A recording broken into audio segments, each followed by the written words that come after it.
it's important to be perfect? If you do, this video might give you something to think about.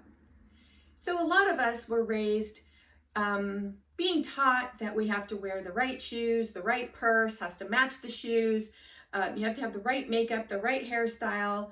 You have to be perfect before you can put your best foot forward, right? Dress accordingly if you're going to go on a job interview. Make sure that if you're an entrepreneur that you're always putting your best foot forward. Never let them see you sweat.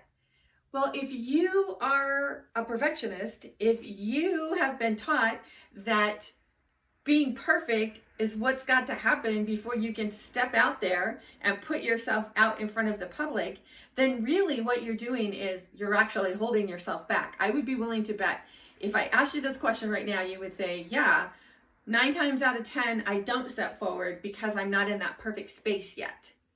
So let's think about this. I love to share the topic about mastering your beliefs, because everything we do, every choice we make is based on a belief, right?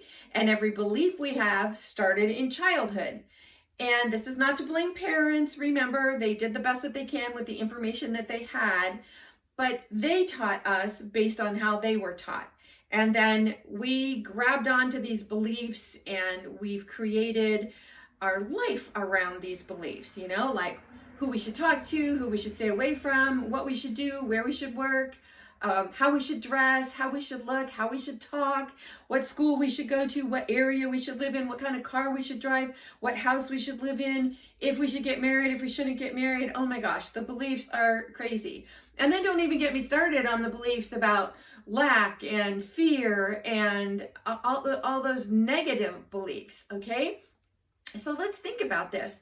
Whatever your belief is, you have thoughts around that belief, correct? Correct. So whatever you're thinking, you're also attached to a feeling. That thought is attached to a feeling. Now think about this. We have something like 86,400 thoughts seconds a day.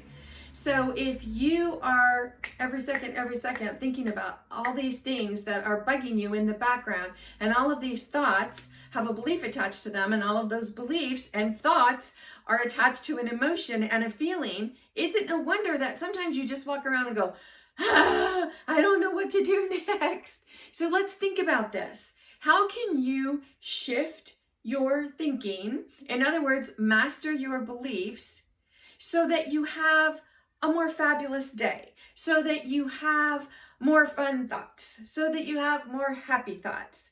Because wouldn't you really like to turn your negative thoughts into happy thoughts, into positive thoughts?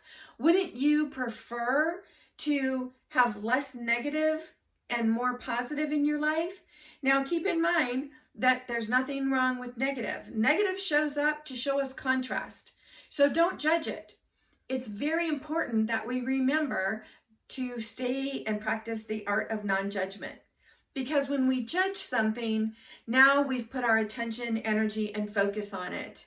And more often than not, when you do that, it's negative attention, energy, and focus. And remember, what you're putting out into the universe is exactly what you're going to draw into you.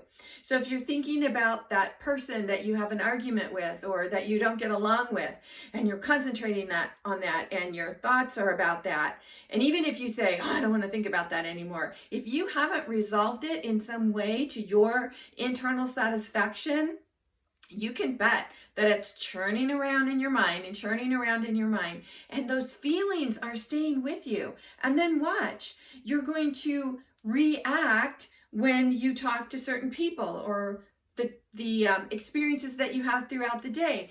It is going to permeate your day. So you want to think about, what is it that's causing you to make the choices that you make? What do you believe? What do you believe to be true? What do you believe to be false? What do you believe to be possible? And what do you believe to be impossible? All of those beliefs have a feeling attached to them because you think about them. So if you want to change a negative to a positive, the first thing that you want to do is pay attention to the thought and the belief. What do you believe? And then ask yourself, do I believe that? Or is that something that was taught to me that I now have the ability to let go of? Now, if you want to let go of that, if that's your choice, if you say, yeah, you know what, that doesn't serve me anymore. For instance, when I was growing up, my mother was always telling me that I was worthless, that I would always be worthless, and that I would never amount to anything. Now, for the longest time, I believed that. And that's not to blame her, but that's what she believed about her life and who she was. That's how she was raised. So she in turn turned around and taught that belief to me. So for the longest time, I believed that as well. Now, when you are a person who believes that you have very low self-worth, chances are you're not going to get out there and put your best foot forward and try something new, are you? Nope, you're going to hang in the background. You're just going to have those negative feelings about shame, guilt, unworthiness, low self-confidence, and you're not really going to get out there and do something that you feel called to do. Now, this is where you have the opportunity to step back. First, you have to determine what the belief is, right? Right. So you have to say, okay, I guess I do feel worthless. Why do I feel worthless? Okay, well, I definitely have a belief around that. And then ask yourself 3 questions. What feeling or belief can I let go of right now? What feeling or belief will I let go of right now? And what feeling or belief do I need to hold on to for just a little bit longer? Because sometimes making that change, making that shift can feel so fearful that the fear is bigger than our desire to let go of it. And remember, wherever you are in the process, it's perfect. Always allow yourself to be perfect. Always love yourself and know that wherever you are in this given moment is exactly where you meant to be, because you are perfect.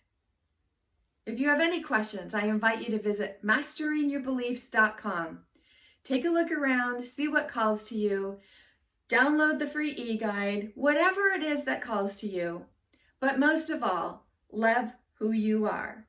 In the meantime, this is Nancy Muller, the one and only Life Sensei, saying ciao for now.